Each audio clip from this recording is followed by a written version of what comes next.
Hello everybody, welcome back to another video. Today we are in Microsoft 2024 and I'm going to show you guys how to do a quick and easy startup from cold and dark in the A330-200. Remove the chocks over here.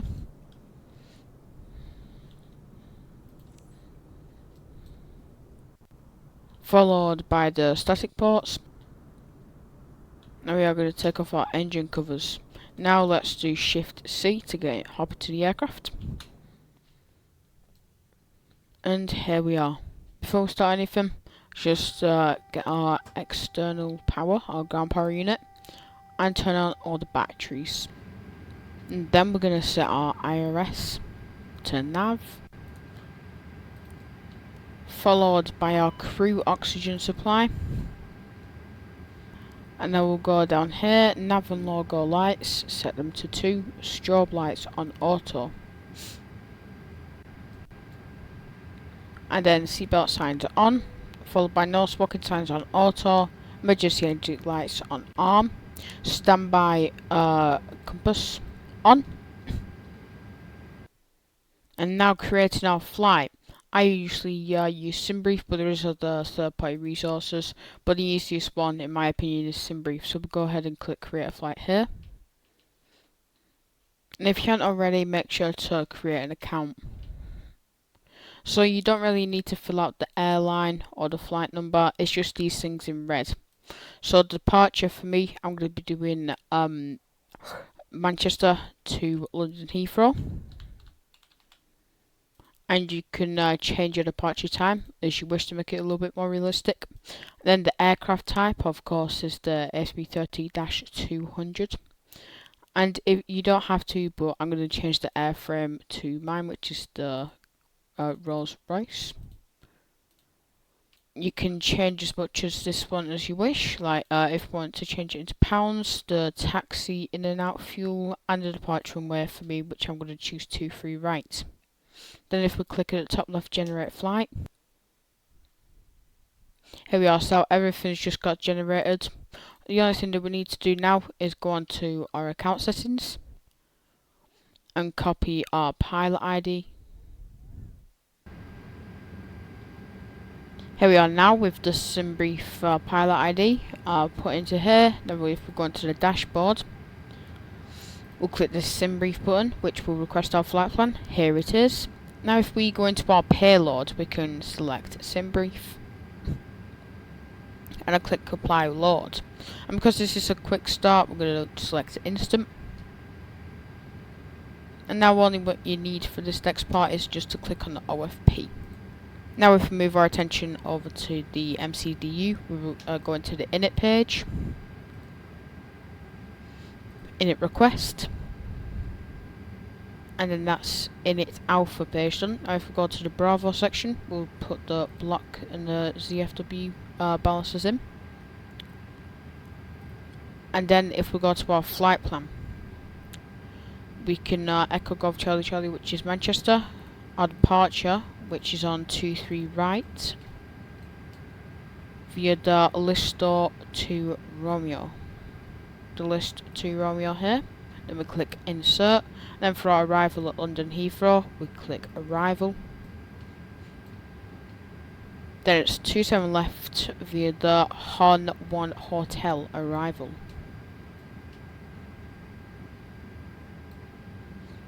Click 27 left.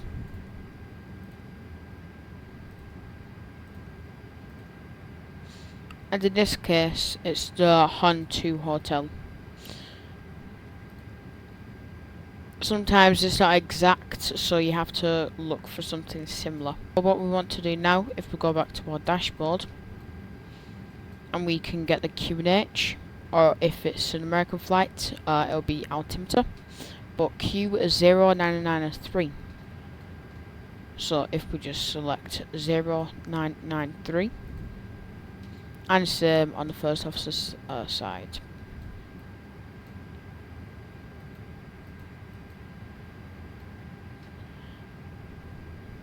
Now, if you want to pay attention to the fuel pumps, turn all of them on. And we'll go ahead and start our APU. by coming down here, mash the switch on, wait 3 seconds before clicking the start button. Then when this changes to available, we'll be able to do the APU bleed. And what I also like to do just before I taxi out, on the sim brief, I need to make sure that I've got the correct runway, which is 23 right. If we go over here, 23 right, yes, that is correct. And now our APU is available. We'll click APU bleed, and that is the APU been turned on. The APU turned on, we can disengage the ground power. And sometimes you just need to go over to the ground and toggle the ground power unit off. Our IRS has been aligned. We can put flight directors on both sides. I'm going to set a clearance altitude of 8,000 feet. And, well, like 8 minutes in, and we've basically done this. So now what we're going to do, we're going to start up the engines. So if you see down there, you click this to ignition start, followed by engine 2 on first.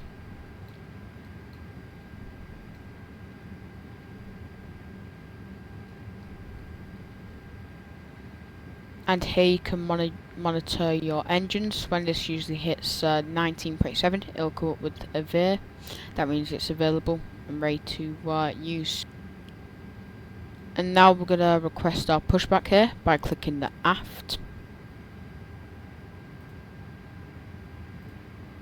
And we're going to untoggle our jetway, so the jetway is moved. And we're going to click the aft button for our pushback. And if you go down here, you can parking brake turned off.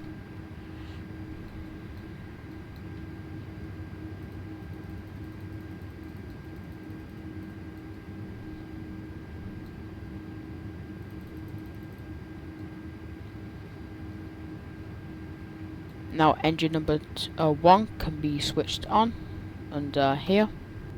Now we're going to click left. Whilst putting flaps to 1.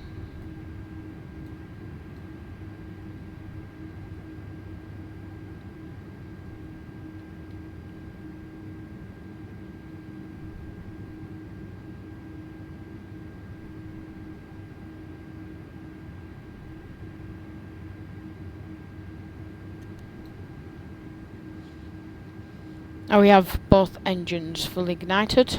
We can change our engine start to normal, followed by our master switch turned off and our APU bleed. The start button is going to show available for quite some time, so no need just clicking the button, it will not do anything.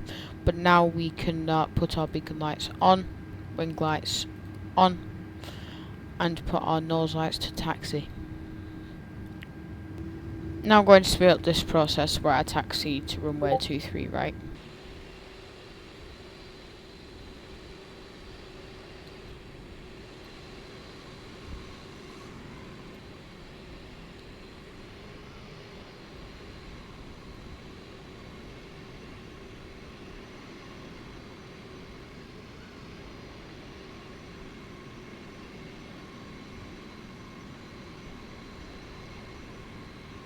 And what we are going to do now, we're going to go to takeoff. And if we click the little sync button, that's going to sync all of our data. Click calculate, send to FMGS, which is also known as the MCDU. Now if we go down to the MCDU, if we go to the perf page and we click confirm to data, that's all of our V speeds inserted. And here we are holding short of 23 right. If you and now we need to make sure that our auto brake is at the max, which is here, and our signs on. So runway turn on lights on, taxi lights, nose set to takeoff. Then we can do our takeoff config, which is this little button down here. Click that twice, and it's coming back normal. Then we can do our TCAS mode set to TA-RA. and our predicted wind shear on auto. Then if we just do a forward call, which basically tells the cabin crews to sit ready for takeoff.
Now if we apply our parking brake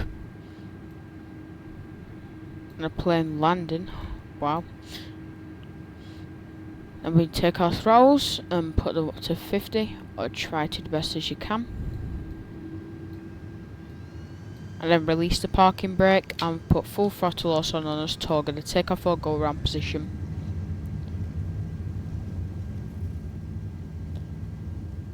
There is a little bit of headwind for me, but if you do want that, you can adjust in settings as you like. So we are going to have to use our rudder a little bit.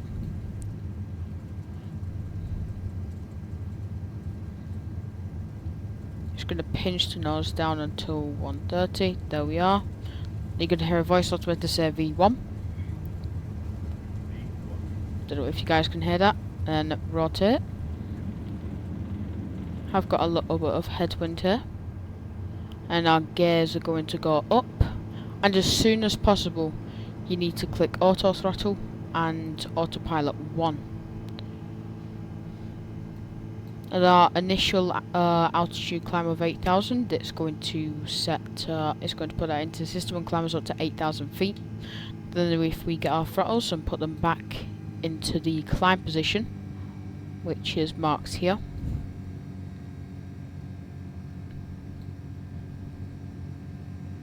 this is quite gloomy, departing out of Manchester in a sharp left turn. And here, which is our vertical speed, you click the up arrow once, and you change it as however you like. Do not try your best to not go over 2,000, as this could lead to a stall. But now we're going to put our flaps to 0 and unarm our spoilers. Now we're going to go up here and spare off to turn them off as soon as you can. So we're going to put our nose lights set to off, our runway lights off, and we're just going to leave everything as it is. Then if you go to the prog page, it will say cruising flight level, and if you and also there's another option. If you go back into the sim brief tab that you've opened, it'll also give your cruising flight level as well. But now we're at 5,000 feet. I'm gonna make 2 calls. And then our QNH, we're gonna put it on standby just by clicking the down arrow on the first officer and captain as well. Then we are going to climb up to 19,000 feet. And there you guys have it, departing out of Manchester, cold and dark in the A330-200. Thank you everyone for watching, and I'll see you in the next one. Bye.